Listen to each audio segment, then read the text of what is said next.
এ রথে যাব না ভাই, উল্টো রথে যাব, দুই বন্ধু বসে বসে জিলিপি কিনে খাবো।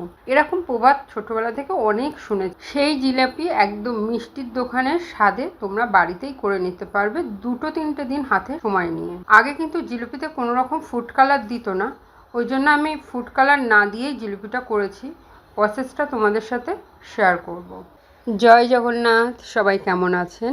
আমি আপনাদের সাথে শেয়ার করব জিলাপি, সম্পূর্ণ মিষ্টির দোকানের যে জিলাপিটার টেস্ট হয় সেই টেস্টে। এখানে আমি নিয়ে নিয়েছি প্রায় 200 গ্রাম মতো ময়দা। যে বাটিতে ময়দা নিয়েছিলাম সেই বাটির 1 বাটি জল দিয়ে এটাকে একটু গুলে নেব। এখানে আমার 1 বাটি জলে হলো না, আরেকটু জল দিলাম, দিয়ে আবারও গুলছি, আবারও একটু জল লাগবে, ওই জন্য আমি আবারও একটু জল দিলাম। মোটামুটি 1.5 বাটি মতো আমার জল লেগেছে। এটা কিন্তু খুব বেশি হালকা হবে না, আবার খুব ঘনও হবে না।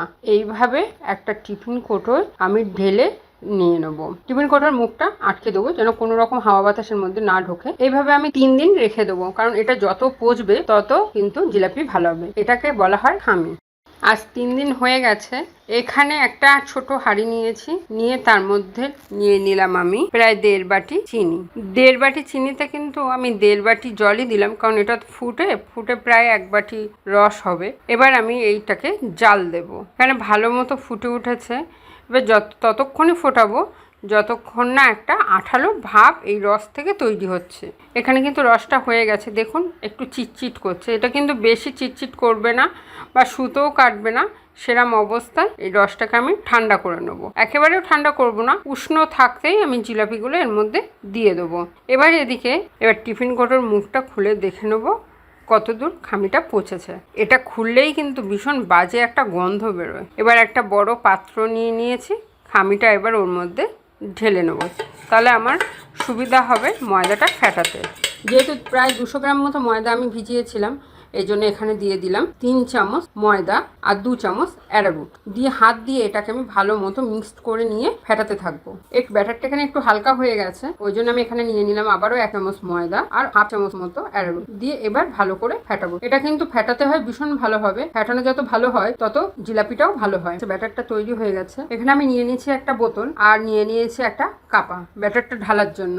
আপনারা তেলের প্যাকেট, দুধের প্যাকেট, নারকোলের মাল যেটা খুশি সেটাতে আপনাদের সুবিধা মতো করতে পারেন। আমার বোতলেই সুবিধা, ওই জন্য আমি একটা বোতল নিয়ে নিয়েছি। বোতলের মুখটা কিন্তু আমি একটা পেরেক দিয়ে ফুটো করে নিয়েছিলাম, অল্পই নিলাম প্রথমে, আমার সুবিধার জন্য আমি অল্পই নিয়েছি। এখানে একটা ফ্রাই প্যানে আমি তেল গরম বসিয়েছিলাম, তেলটা গরম হয়ে গেছে। এবার জিলাপিগুলো এইভাবে দিয়ে নেবো।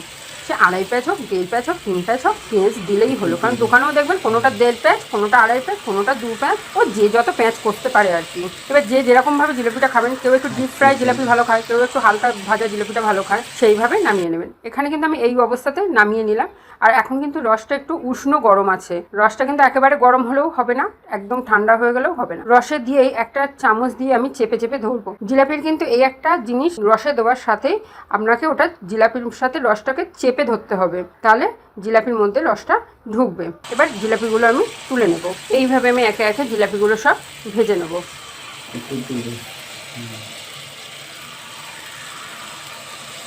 এই যে এতগুলো জিলাপি আমার রেডি হয়ে গেছে।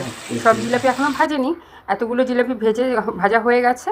আর সেটা আপনাদের সাথে একটু শেয়ার করছি, দেখে মজাও লাগছে। আর দেখুন কতটা খাস্তা হয়েছে জিলাপি, কিন্তু ভীষণ টেস্টও হয়েছে, মিষ্টিটাও ঠিকঠাকই ঢুকেছে। এইবার আমি প্লেটে সার্ভ করে দেবো, এক এক করে সাজিয়ে পরিবেশন করব।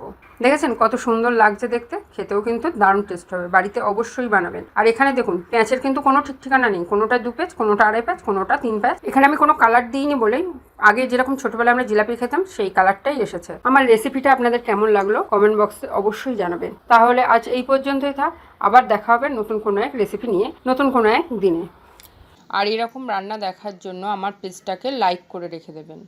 আমার চ্যানেলটি সাবস্ক্রাইব করে নিতে কিন্তু ভুলবেন না।